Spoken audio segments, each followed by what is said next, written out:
Magluluto po tayo ngayon mga lod ng pinakbit mga lod. Tapos may pritong isda. Ayan mga lod, yung mga ricados natin. Nagigisa na natin mga lod. Lagyan natin mga lod kagad ng masarap na bagoong. Ang halo talaga bagoong. Ang halo talaga sa pakbit yan mga lod.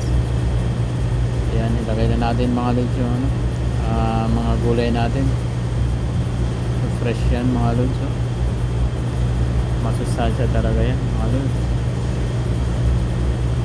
Ayan, ihalo na natin lahat. Ayan, para mag-isa ng mga lods. Ayan na mga lods.